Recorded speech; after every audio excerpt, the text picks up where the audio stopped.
Music, news, sport.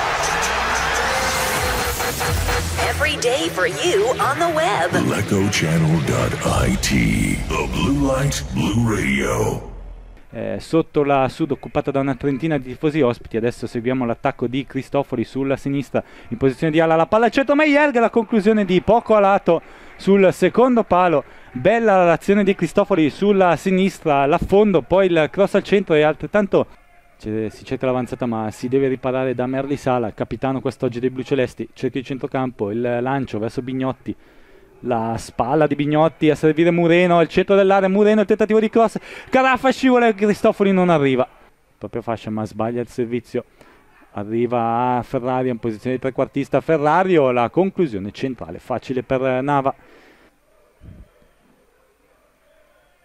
classe 99, è anche comprensibile. Intanto attenzione, bello lo scambio Cristofori-Caraffa, la conclusione di Caraffa che era troppo sull'esterno. È riuscito Leoni ad abbassarsi e ad abbrancare il pallone, ma bella la Cristofori, questa volta senza fallo, mette giù il pallone. Mureno, il tocco verso Bignotti che non è in posizione regolare sulla sinistra. Bignotti attacca il fondo, il cross dentro, la palla schizza, la sfera che finisce di pochissimo alta sopra la traversa dopo l'incrocio di Cristofori della Pergolettese per Mureno e Caraffa per i blu celesti. Caraffa stesso che adesso è avanti, linea di fondo, rientra sul destro, l'appoggio a Bignotti, la conclusione che sfila sul secondo palo oltre la rete difesa da Leoni. Occasione per i blu celesti, Bignotti ha mancato il bersaglio grosso, peccato, questa era una grande occasione. Cristofori, posizione di Alamancina, attende la salita dei suoi. Cristofori, il servizio dalla parte opposta, Meierga entra in area dalla destra, l'appoggio dietro Caraffa, la conclusione che viene smorzata dal terreno. Angolo dalla sinistra per la Pergolettese al 20°, Morello vicino, ma si va per la battuta sul secondo palo, provano a mettere giù la sfera per Contini, la battuta, Nava abbranca sicuro la sfera.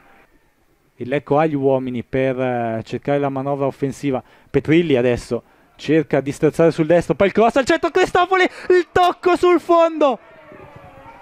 Cristofori non è riuscito a deviare in porta questa giocata improvvisa di Petrilli. Adesso attenzione a Luoni, rimasto in avanti, mette giù il pallone per Caraffa, poi Luoni che finta un tackle impaurendo Contini. Caraffa ne approfitta. Il cross, Caraffa, secondo palo, Cristofori, il cross al centro, Bignotti, il miracolo di Leoni, incredibile, Leoni, un miracolo su Bignotti, battuta a colpo sicuro, Bignotti ha centrato in pieno Leoni. Adesso Merli Sala che chiama la carica i suoi, l'avanti tutta. Siamo al 36esimo, dunque non si è capito se Contini sia stato ammonito o meno. Cristofori, l'azione non riesce. Il pallonetto sull'uscita di Leoni, pallonetto di Cristofori sull'uscita di Leoni nell'azione da sinistra. Music, news, sport. Every day for you on the web. LecoChannel.it. The Blue Light Blue Radio.